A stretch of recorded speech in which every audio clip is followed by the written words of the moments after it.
Hey there, comic book friends. I'm Travis. It's the Comic Book Roundtable, and we have Sergeant America back. Mike, what's new? Thank Travis for inviting me back onto his show. I do both my actions and my words have consequences that I did at Comic Con were totally uncalled for, and I apologize to all the monkeys. So, Right on, right on.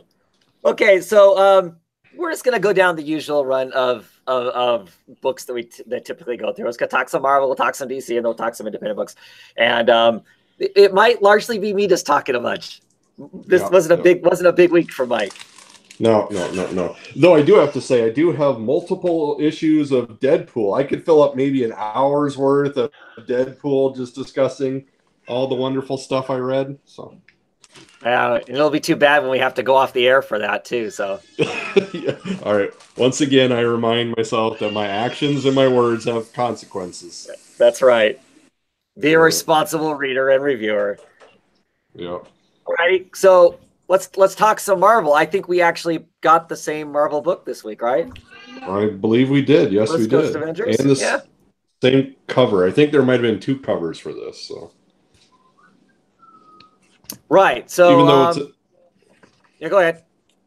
I was just gonna say, even though it's a number one, usually Marvel likes to release what 6, 7, 15 of them if it's or 20 if it's the Fantastic Four. Right. Or the X-Men. Yeah. Yeah. Yeah. Yeah. So what did you think? You didn't read Kelly Thompson's you haven't been reading the other books that she wrote, right? Like you haven't read the Rogue and Gambit thing or the Hawkeye book, right? Correct. Yeah. Though I have been following people that have. So, of course, the people I know, Wednesday Comics podcast has just exclaimed about how wonderful her Hawkeye run was and Excellent. loved her characterization and everything.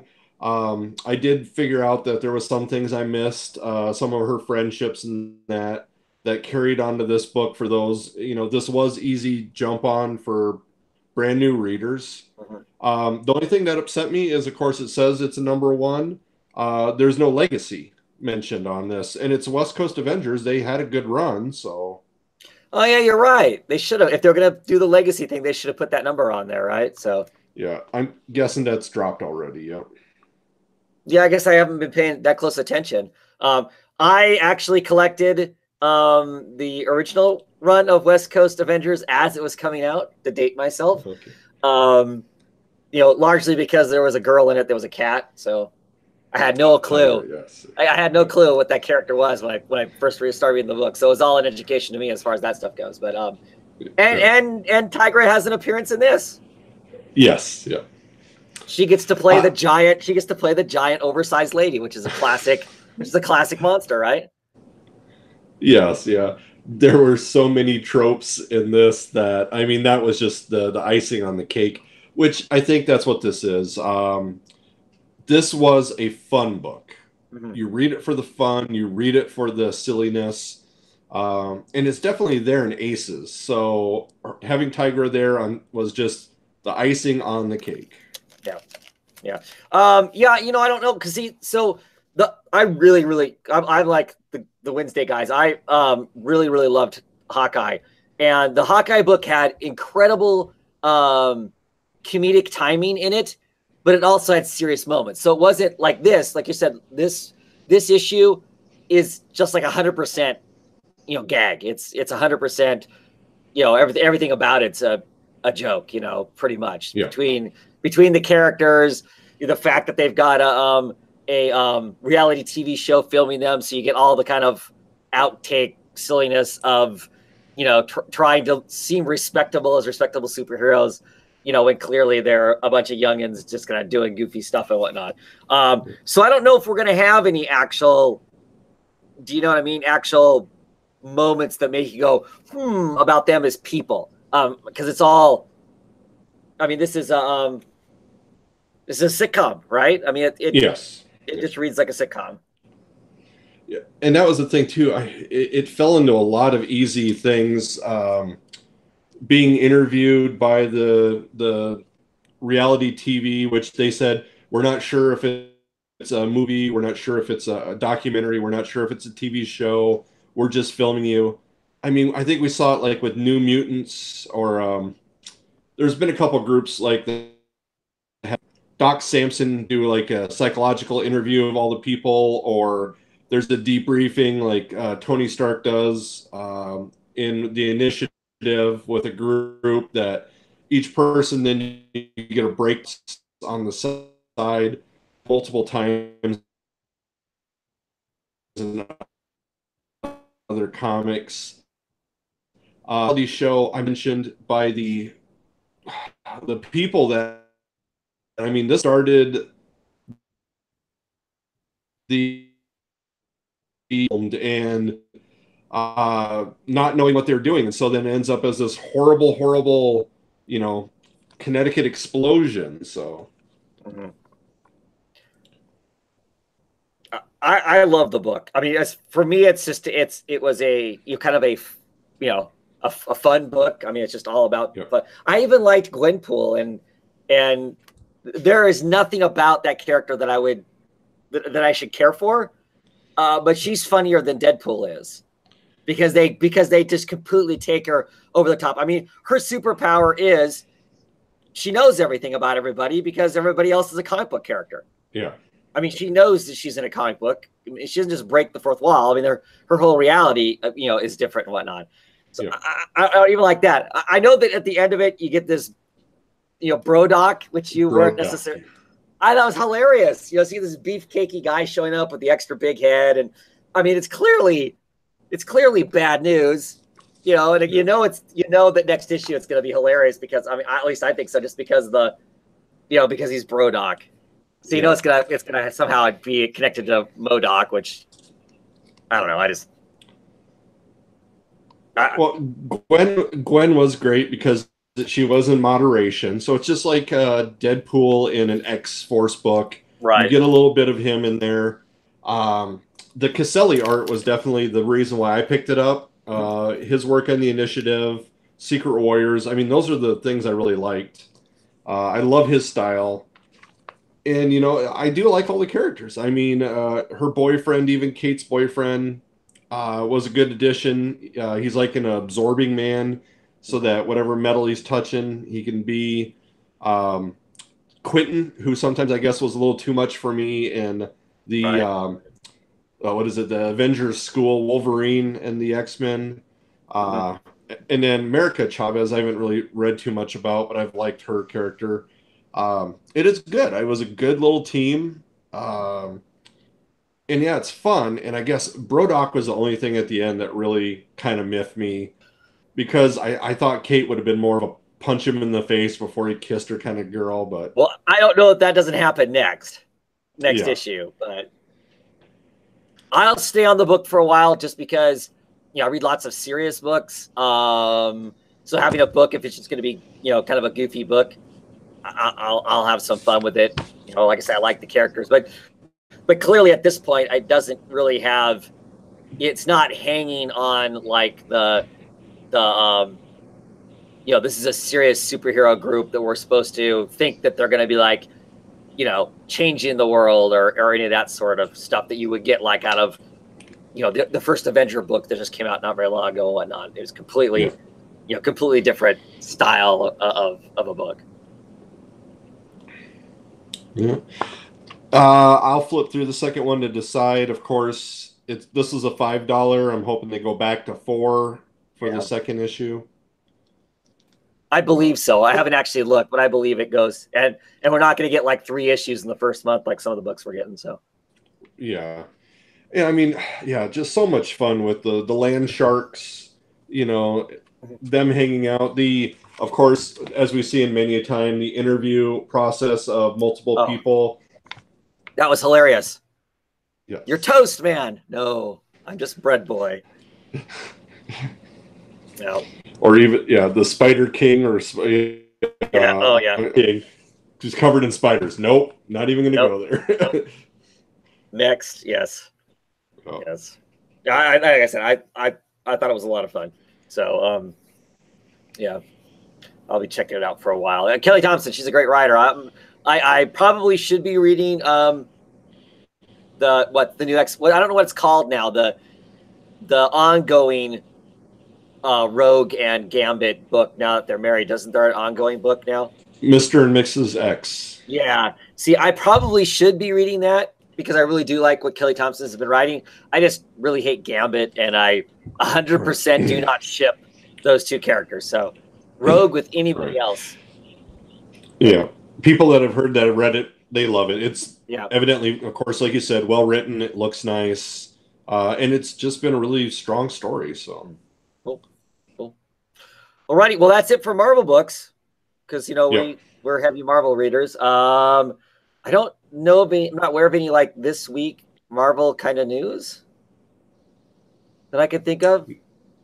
No, beyond, of course, the growing movie issue of Guardians. That's about it.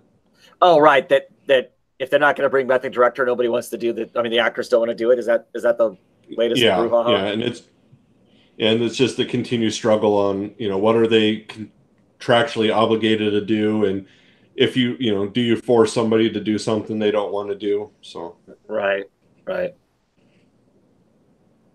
Yeah, I mean, it doesn't matter to me. I don't care for the Guardian movies, so it means it means nothing to me. So.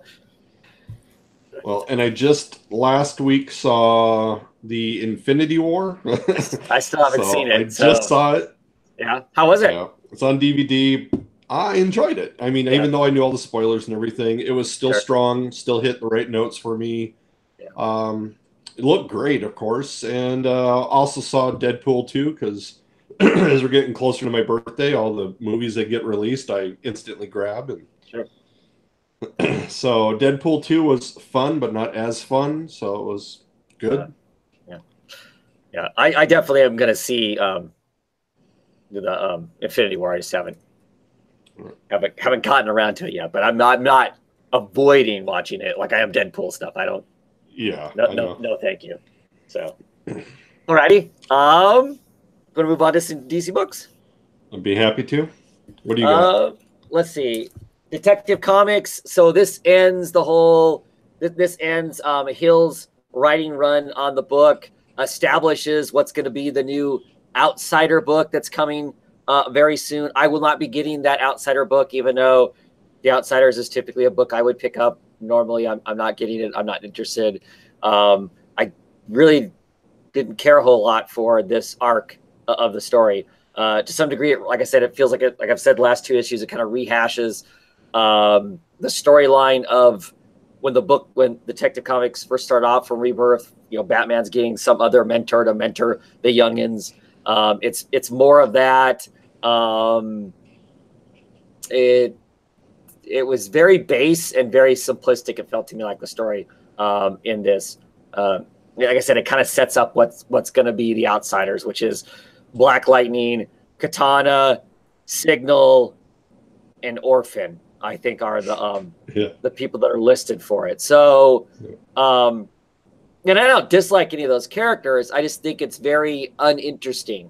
They're all, with the exception of Katana, kind of, and Black Lightning. They're all the same. They're kind of street level Batman people. And to me, the Outsiders have always been kind of the alternative Justice League. They've been like the shadow Justice League kind of a deal. And they even kind of lay that down here in that at the very end of it, Bruce asks Jefferson, we lead this team. And I'm going to call it the Outsiders. And, Jefferson's like, yeah, sure. I guess I will. And he goes, and they're in Metropolis. And he goes, he's going to come and ask you. You just, you don't have to lie to him. Just tell him what it is. And then he drives off. And he's like, what do you mean? Seconds later, Superman's there. Suddenly showing up, and he's like, and Superman's like, I don't care what you're doing. Just remember, Jefferson, don't become him. I love Bruce. But don't become Bruce. I don't know. See, the old Outsiders, they had superpowers. They were, Katana and Black Lightning were part of the original, but then you had other characters that had powers, Geoforce and Halo and stuff. and Metamorpho, so they were kind of this potentially alternative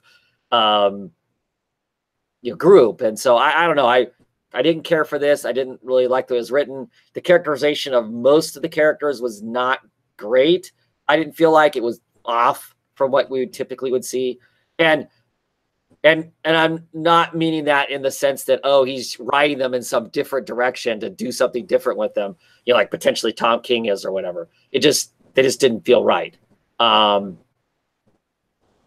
But looking forward to Detective Comics coming up. I know here pretty soon we're going to get Tomasi on the book for a big long run, supposedly. So I'm looking forward to that detective book. But yeah, this did not lay good groundwork for me to be interested in spending money on the Outsider book. So unfortunately.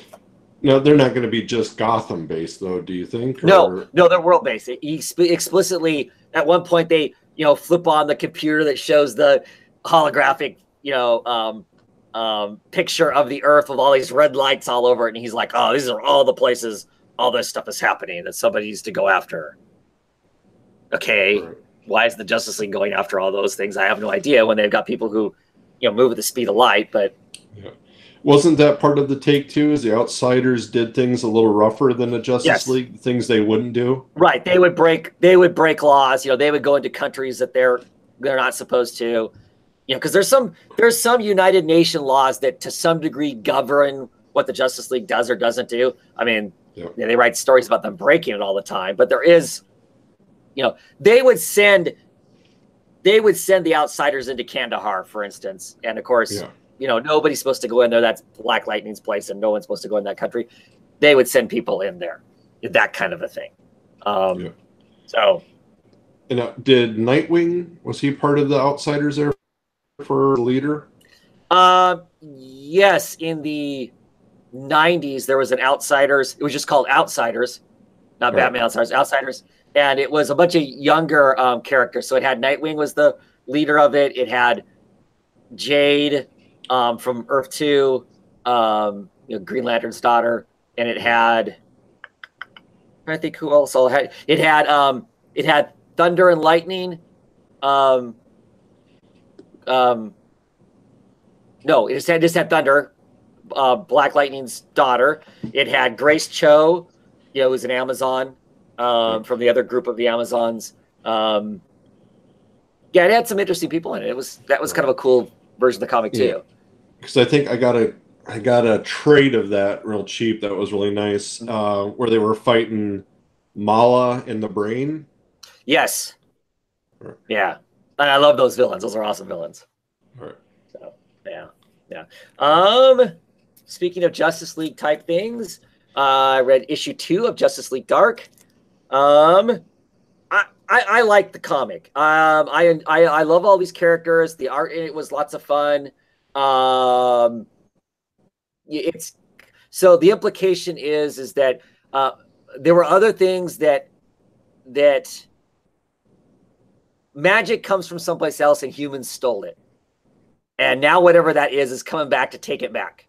Is kind of the premise, and the arcane people are trying to kind of like figure it out and take care of it themselves.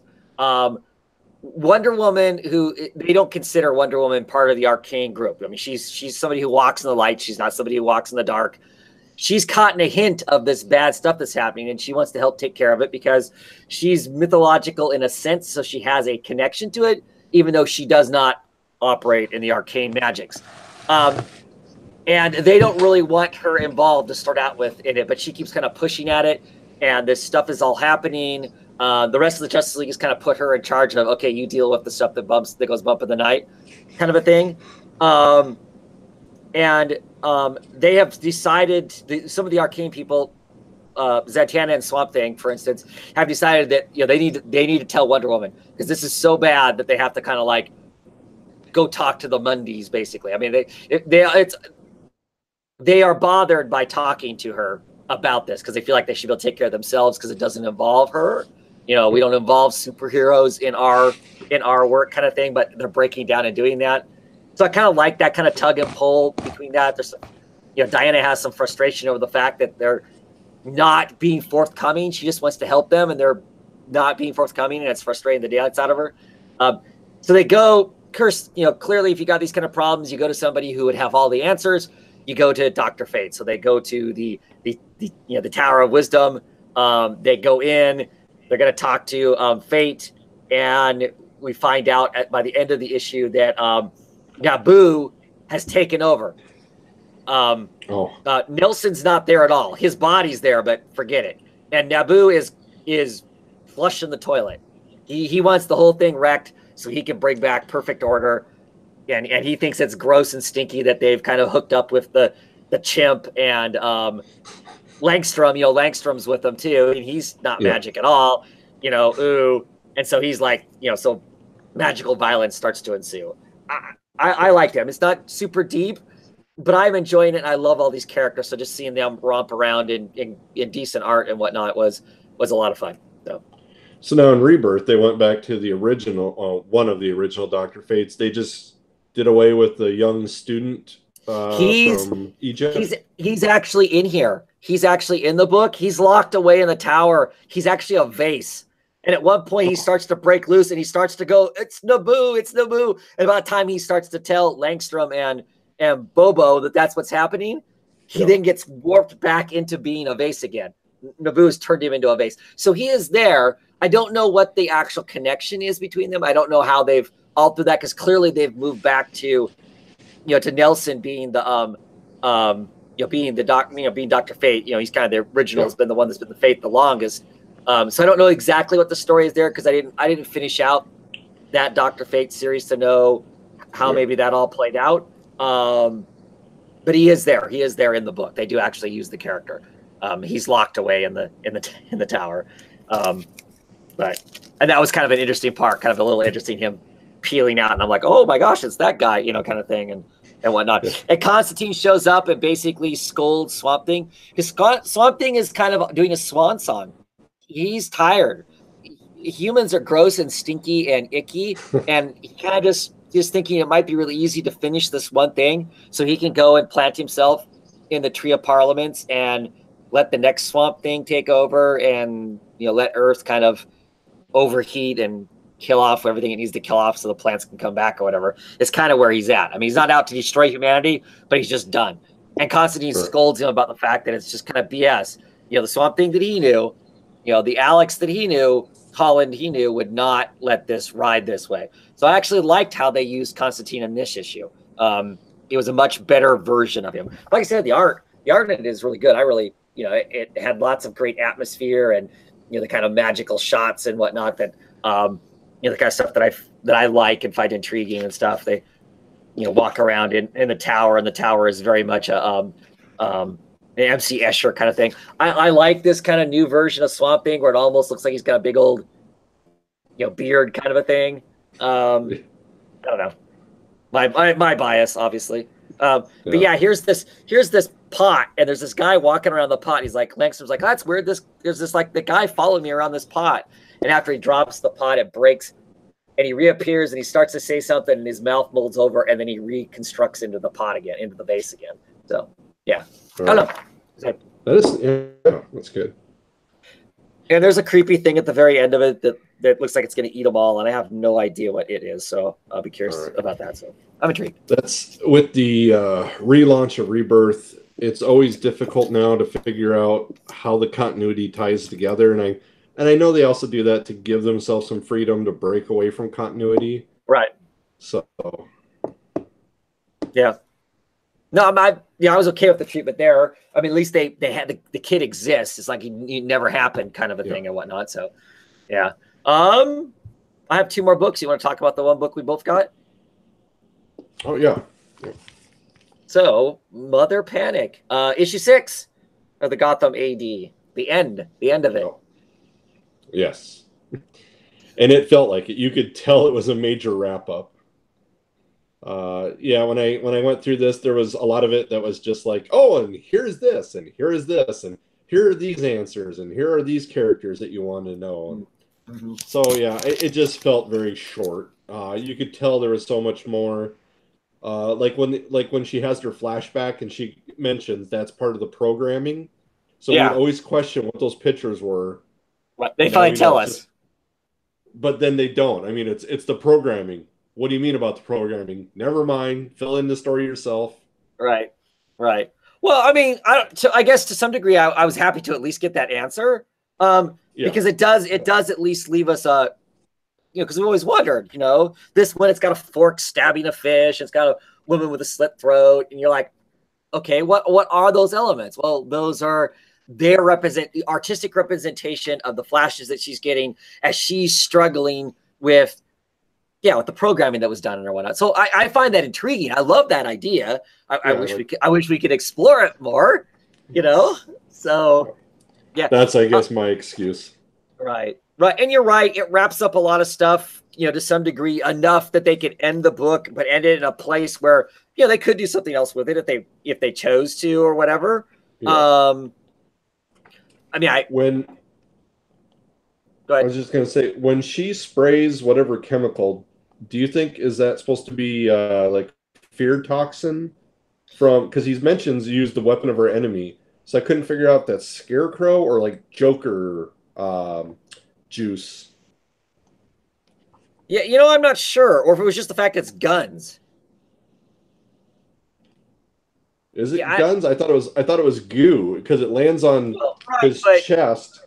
yeah, I don't know. I'm not 100% sure on that one because that's why I Or wasn't if sure. they, Because clearly she's got those little things on her chin, and yeah, that's what shoots the stuff. And I don't know. To me, that looks like the Joker, like the acid, the all right. spraying acid, corsage that normally would squirt water, but instead, Yeah. the Joker, it squirts, whatever. And I wonder if that's something like somebody's asked her, like, well, what are those for? And then she had something she was going to show later on. And it's like, all right, we'll just, we're wrapping up now. Just squirt once, just to show people that's what would have been in there. Right. Right. Uh, So yeah, you're right in a lot of ways. They tie stuff up. They spend a couple pages kind of cleaning up whatever they need to clean up and kind of set the, yeah. this is the road that she's going to go down and whatnot. For me, there's just a ton of potential in the book that we miss Yes. out on. This one did not feel as awkwardly the door slammed on it though, like the others that I have read. The others All right. have felt very abrupt. I mean, they have felt like they had no, by issue 2, they had no idea where they were going or what they were doing. This always at least felt like it was a cohesive story going into Yes. the AD stuff. I did feel like they had some sort of direction, and the rest of the stuff has been pretty utter, rudderless kind of a thing. So Yeah. I will say And but I was just going to say, yeah, don't get me wrong. I would love another 5, 10 issues of this. I definitely was. I mean, when she brings in Victor Freeze, it's, one of those things too. I was like, yes, this is a very great story. There's so much more we could explore. And when they got to E part, I wondered if there was certain things they wanted to do that they didn't want to tie in with Batman. So, they're worried about the continuity. So they said, if we do it this way, then her mother could know Bruce because, she approaches Red Hood and tells him, calm down. This is what Bruce wanted. And he's like, you knew Bruce? And she's like, yeah. And so there's obviously all this story they had to tell that they didn't want to tie in and they could just go with it. So, right. Yeah. I was sad to see it end. It was a very good story. Mm-hmm. Mm-hmm. And like I said, it leaves room. They could do something with it. I almost wish they would have left it with a lot more room and a lot more unanswered stuff. And 2 months, start up a mini series of the book and not have it have the Young Animal label slapped on it, Yeah. So if they really thought they had to shutter the pop-up imprint, at least give us that. So yeah. I'm looking at no, go ahead. Yeah, go ahead. Well, I wonder if part of it is, I know that they have to divide up the money and everything, and they have to pay the original artist because evidently he was part of the creator. Right. So he's one more finger in the pot. I wonder if some of that came down to that stuff, that the sales weren't there, to keep paying every single person on that Could be. amount. Well, I'm assuming that the sales weren't super awesome because I'm like, if all these books were like selling, top 10, top 20 books, the pop-up imprint would not be canceled. DC would find a way to keep it going, right? Yes. So I'm sure that's a large chunk of it too. Is that they weren't making the money that they were hoping to. But to me, it feels largely like it's a book like Vertigo. You kind of wait for the trades because that's where it's gonna sell at. But I don't know. Yeah. Anyway, so I'm kind of looking over the comments, and a comic book commentator says that he's enjoying Justice League Dark as well. But that said, that he's not sure he's going to be in the crossover. In October, it's a weekly crossover thing between, I believe, Wonder Woman and Justice League Dark. So the whole story is mixed between the two. So yeah, and it's going to be weekly. So yeah, right. So there'll be one of each book each week kind of thing. So I'm getting back on Wonder Woman. So for me, it's not that big a deal. I'm getting them anyway. So, but I totally get that.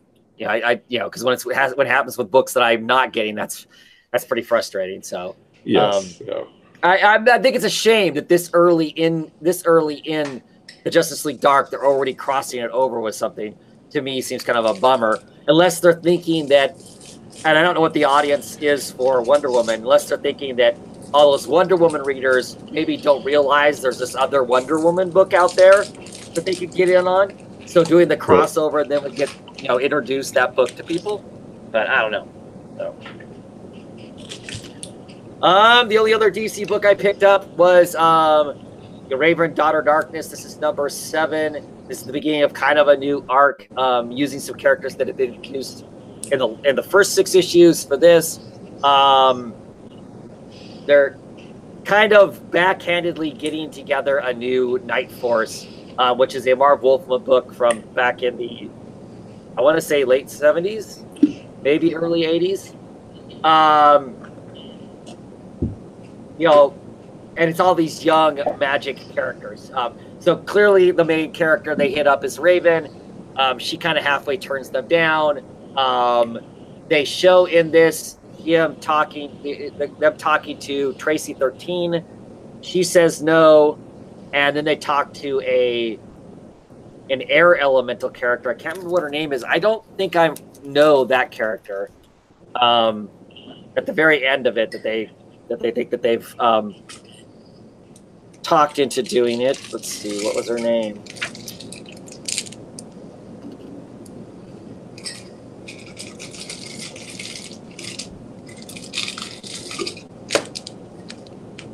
Sky, and I've never seen this character before named Sky, so I don't know. She might be a new character. Might be a new character for this story. And at the very end of it, they mentioned, well, they've all said no, but I think they're all going to say yes ultimately. And they mentioned that they've also gotten together, that they've gathered up Red Devil and others too. So the cover does make a certain amount of sense with the characters that are on the cover there, that those are all people. I'm assuming this is Black Alice, Clarion Witchboy, of course, Raven, Zatara, Zatanna's younger brother, Tracy 13, Red Devil. I don't know. It could be a fun, whatever this existential. There is a historically. This is another thing that has to do with magic. Historically, there are these creatures that were around before man, and they hunted the things that used magic, and they got banished for a while, and now suddenly they are back, and they look kind of like Grim Reapers. At one point, the very beginning of this, there's like this character is supposedly the daughter of Faust, of Felix Faust, and she's all braggadocious and casting spells, and I'm like thinking, this is kind of a fun character.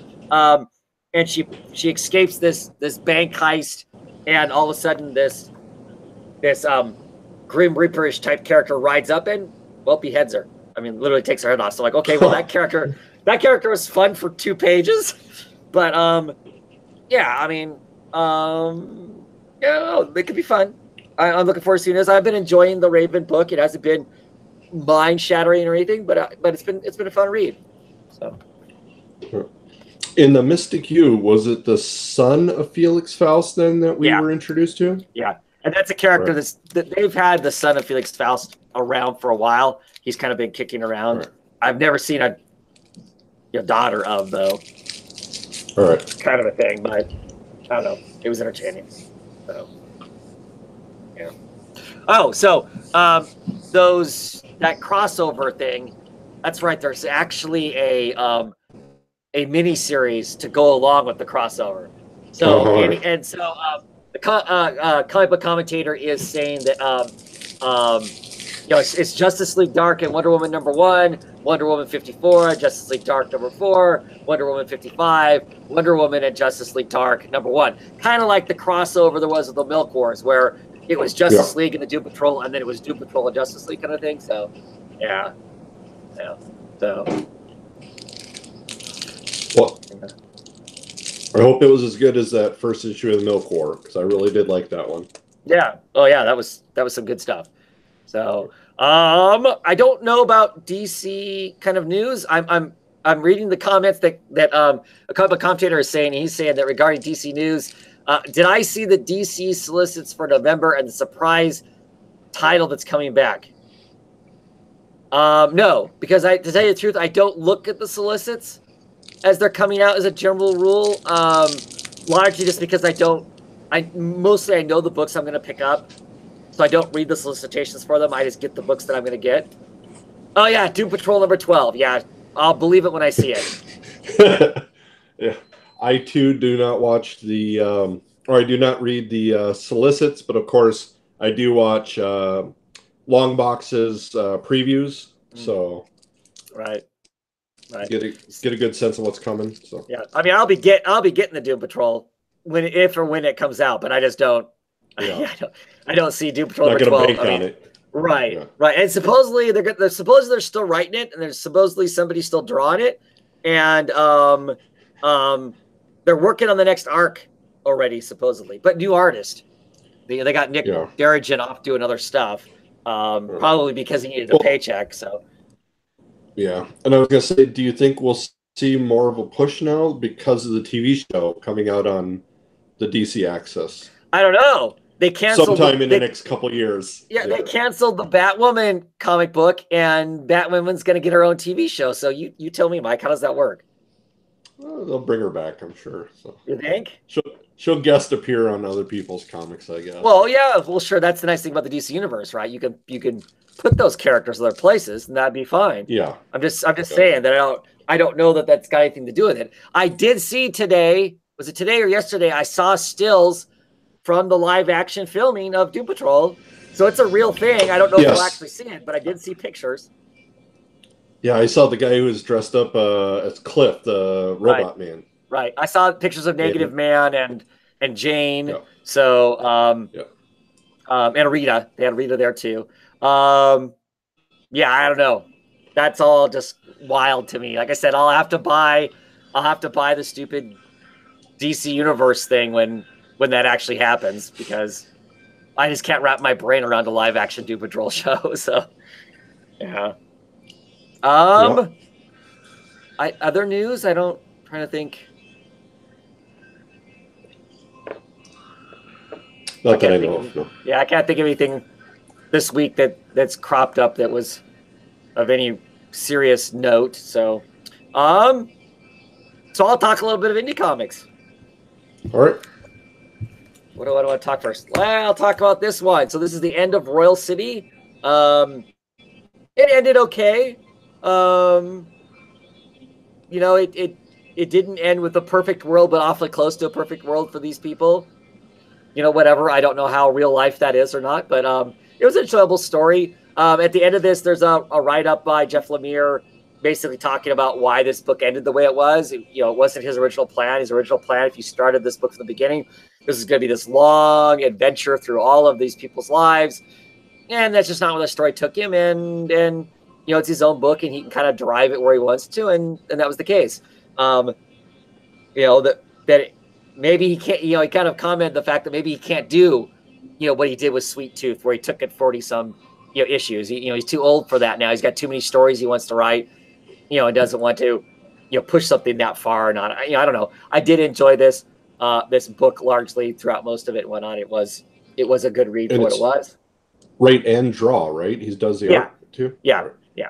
Yeah. The only thing he doesn't do, I think, is the lettering is by somebody else. But Yeah, otherwise it is all him.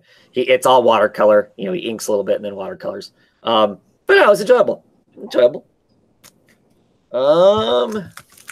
What else do I want to talk about? I still absolutely love this book. Don't care if nobody else thinks it's that great or not or whatever. Issue number 4 of Wasted Space. This issue, once again, we get this great kind of waxing philosophical. Each issue to me feels like it has this kind of, you know, a talk about philosophy. This one kind of parallels America right now in the sense of kind of its politics. Or I guess if you're left leaning, it reflects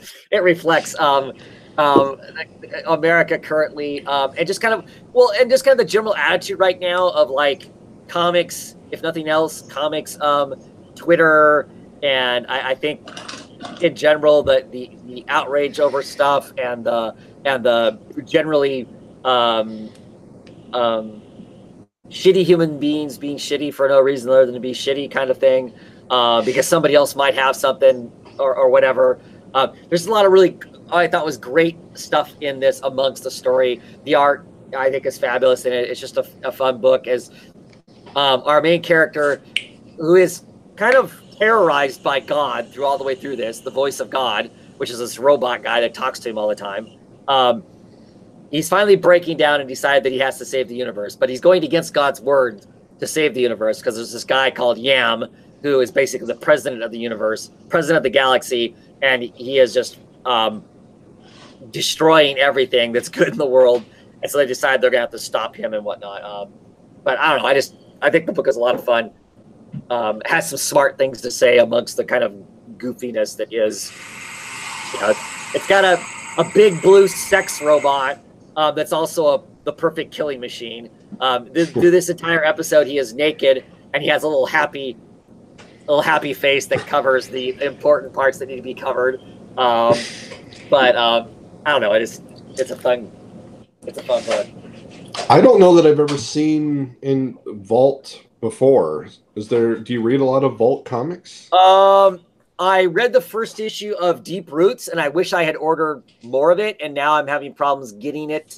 I'm not sure what that story was going to be, but I was really intrigued by it. I really love the art and the coloring in it, so there's kind of just really rich reds and deep greens and whatnot in it. Vault, I think the first book that kind of really got people's attention was Heathen when it came out.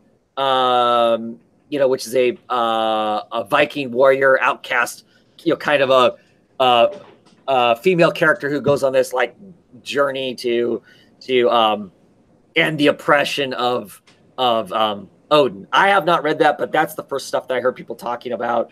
All right. They're kind of a quiet little, but starting to become a little more bigger kind of a deal.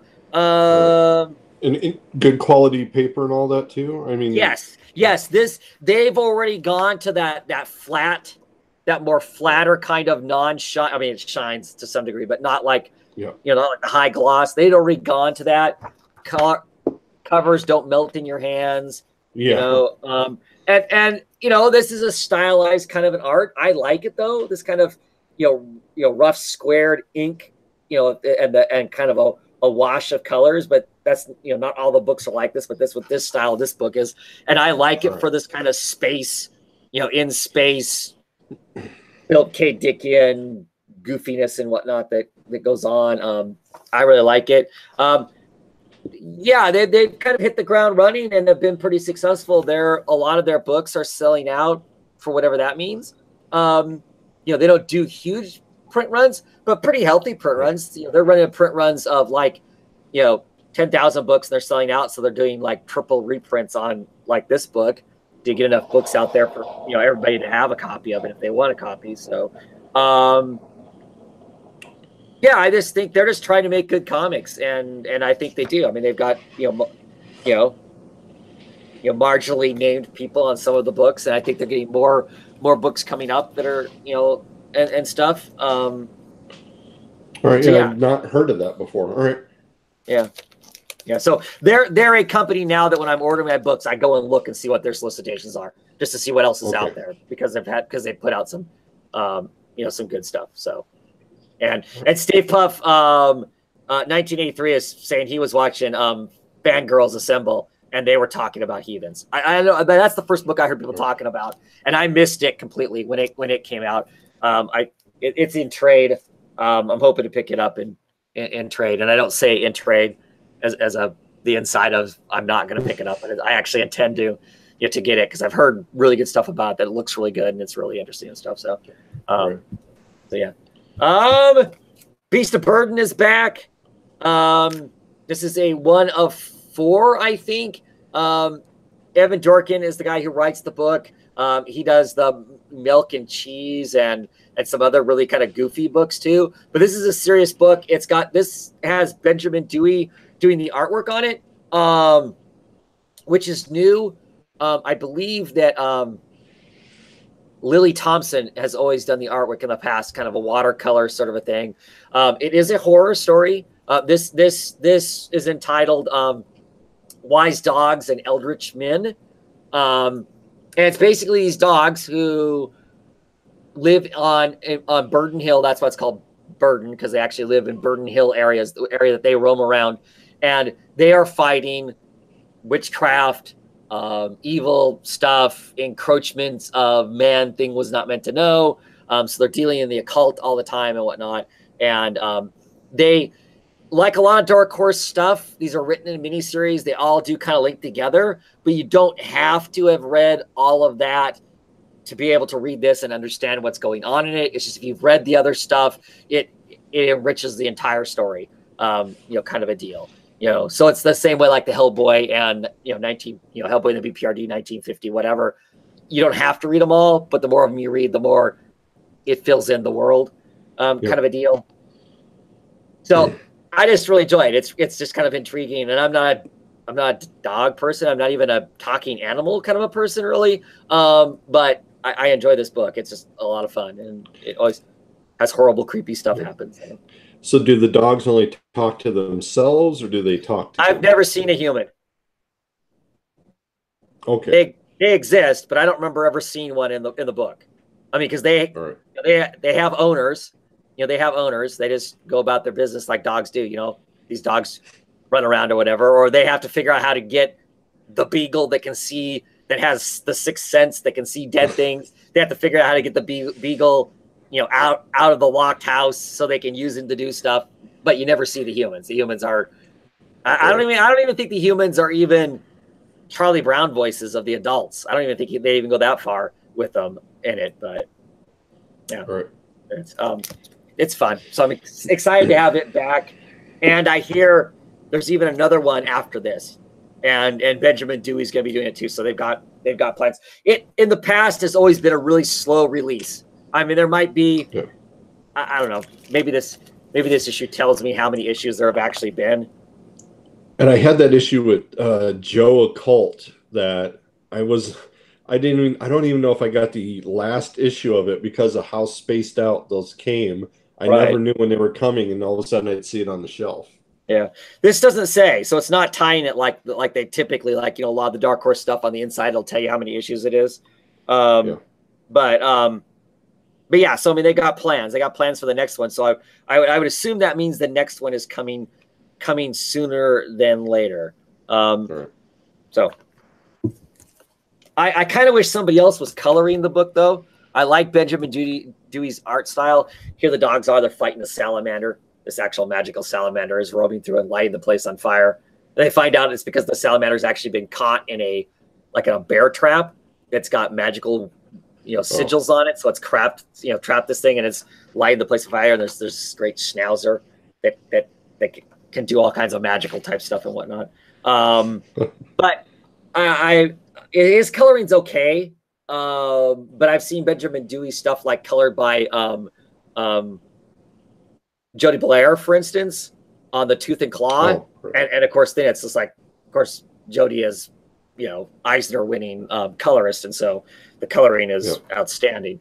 So, but like I said, I enjoy it. It's just kind of a fun, another kind of a horror story told in a little bit different sort of a fashion. So, yeah.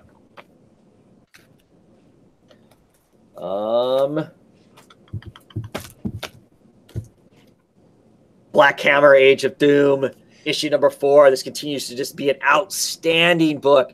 It is so good. The shit's really starting to hit the fan here. The daughter of Black Hammer, the new Black Hammer, she is basically kind of figured out what the hell's going on. She doesn't know why it's going on, or she thinks she knows what's going on. The Madame Dragonfly and Colonel Strange have been screwing with the rest of them. They're what's keeping everybody trapped. They're killing people and manipulating this town of what seems like imaginary people who don't really have histories to kind of satisfy the needs of the heroes that are trapped on the farm. You know, suddenly Barber Alien, our alien from Mars, he is gay. The priest of the town had been resistant to him. Now suddenly the priest is like, I'm not going to deny my urges anymore. So he's getting his some. Abraham, the kind of leader of the group, he's been kind of struggling with this, you know, to get a decent relationship with this woman because her ex-husband's the sheriff of the town, so it's always causing all kinds of problems. Suddenly the sheriff just thinks everything's great and it's happy. I'm glad you're happy. Treat her well, blah, blah, blah. Everything just seems really easy. And then, of course, everything hits the fan because they figured out that something's going on. There's a huge reveal at the end of this issue that kind of caught me by surprise in that, you know, we knew that somebody was manipulating something. We just didn't know to what degree the manipulation was. And at the end of this, I'm kind of like, what the hell? So what does that mean? What's really going on? Kind of thing by the end of it. And I really loved it. I absolutely love Dean Ostrom's art on this. Yeah, Dave Stewart's coloring on it. Just really, really good stuff. And I think you would like this even if you don't know a lot of like the DC, because a lot of it's kind of a wink and a nod and a kind of a poke at a lot of the Golden Age DC stuff and just DC stuff in general. You know, a lot of the characters kind of mirror occasionally a Marvel stuff, but a lot of the DC stuff, I mean, in prior issues, they actually drop into the land of the dreaming. You know, so you see the whole pantheon of Dream and Desire and Death and all of them. They run into Constantine-like characters. I mean, it's just I don't know. But the story itself is really, really good, and just, yeah, you're missing out if you're not reading it. Mike? Actually, I'm reading it on Hoopla. I'm enjoying it. Nice. Yeah, I got the first trade done, and then I haven't sampled Dr. Frankenstein or Starman or that, but I hear good things, so... You can skip Dr. Frankenstein unless you... I mean, well, I guess if you're getting it for free, go ahead and read it. Yeah.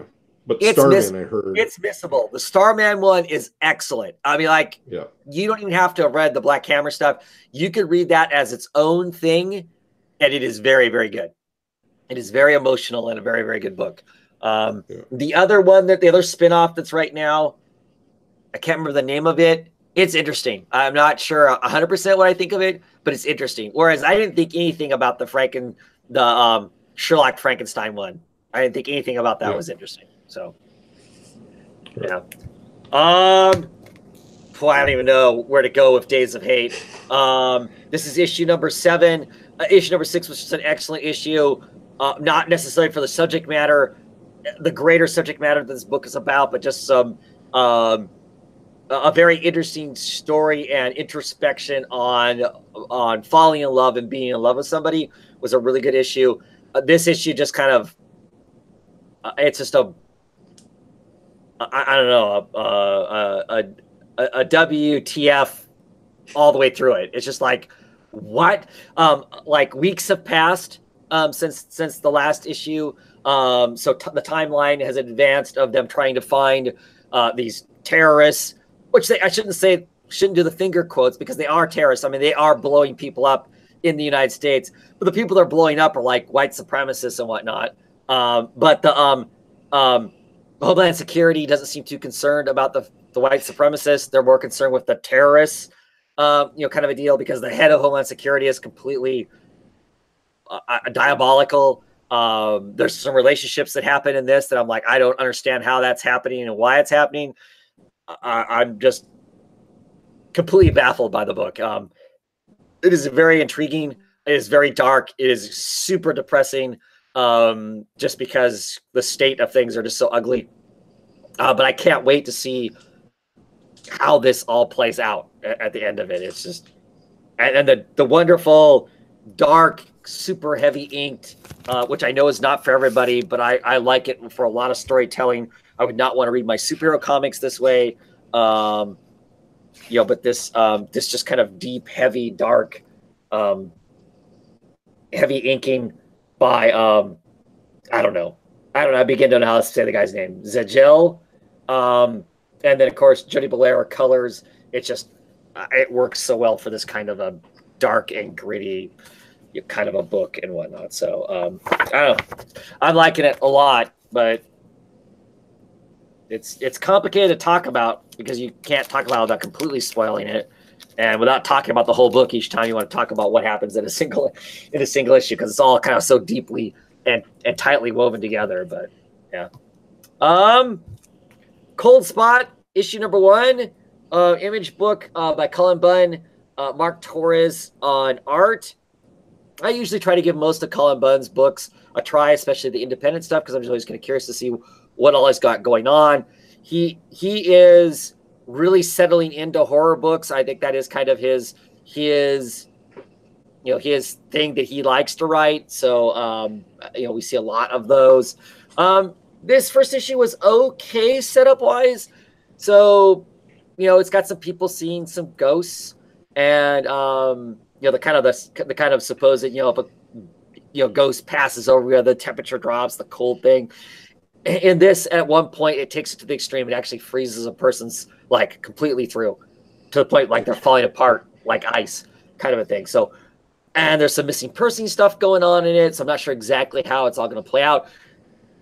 The cover is probably more intriguing than the entire book is in itself, to be quite honest. But I enjoyed it enough. I'm going to give it a few issues. I think this is a limited series. I think it's actually been said it's only going to be X number of issues. And if that's the case, I will read it out. It's 1 of 5, so I'm going to get it. I'm curious enough about it to get it for that. It's got a kind of very basic kind of an art style too. It's inked with some watercolor kind of work to kind of create the color on it. So some of the art works better than others. Some of it is loose interpretation of what's there, as opposed to defined fine line artwork, kind of stuff. But for kind of a horror story, we get this kind of black, ghosty creatures. And so they do the ghosts. They usually put the ghosts in a very dark spot. And then what would typically be the ink lines, instead they're white lines, which I kind of like that kind of an element to it and whatnot. But it ends with this guy getting literally frozen to where he's now melting because he's been frozen so badly. So he's like lumps of frozen flesh melting away, kind of thing. So yeah, it was okay, but like I said, not riveting. I continue to enjoy Shadow Man. He has literally fallen. The main character in Shadow Man, he is falling backwards through time into different incarnations of the Shadow Man, and he literally lands. In this one, he's in Neolithic times. He actually lands in the original guy who becomes the Shadow Man, and he actually lands in him before he becomes the Shadow Man, before he gets empowered with that spirit. So I've been enjoying these. Like I said, I was starting. The first issue was fun of this. This is issue number 6. I wasn't really liking the modern era guy, but I'm really enjoying these kind of go back in times and see these different versions of Shadow Man. They have been fun. I don't know how this all plays out at the end. We'll see, but this stuff that's been going back in time has been kind of fun. So. And did you say the artist changed since the beginning? I want to say it has. It sure seems like it has, or it's changing just enough to match the era that it's in. Do you know what I mean? Like, so they color it a little different. So here it's more, I don't know. It's not, because the stuff that's in the modern time is very slick, just a solid black line around the character with really bright pop, flashy colors. And like I said, this stuff's back in Neolithic times. So it's more, it feels more like it's been colored with like watercolor pencils and that sort of a thing. So it's got a more gritty kind of a look to it. I haven't actually gone back to look to see if the artist has changed or they just colored his work differently. I mean, here's a little bit of Modern Times, and even the Modern Times stuff isn't that kind of a base colored simpleness. It's much more of a grainy kind of a color to it. I really like it. I mean, it's sharp looking stuff. So if this artist stays on it, I'm more excited to stay on the book. So there's a little bit of modern timing here. Dr. Mirage shows up because of course she can see the dead. She's trying to catch his spirit and she kind of sees it fall into nothingness.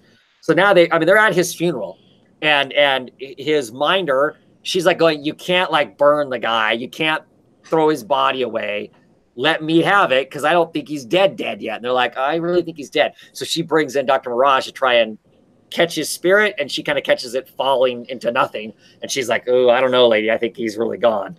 And he's back in this Neolithic times kind of thing. But the art is cool in this issue. So and it has changed over this. So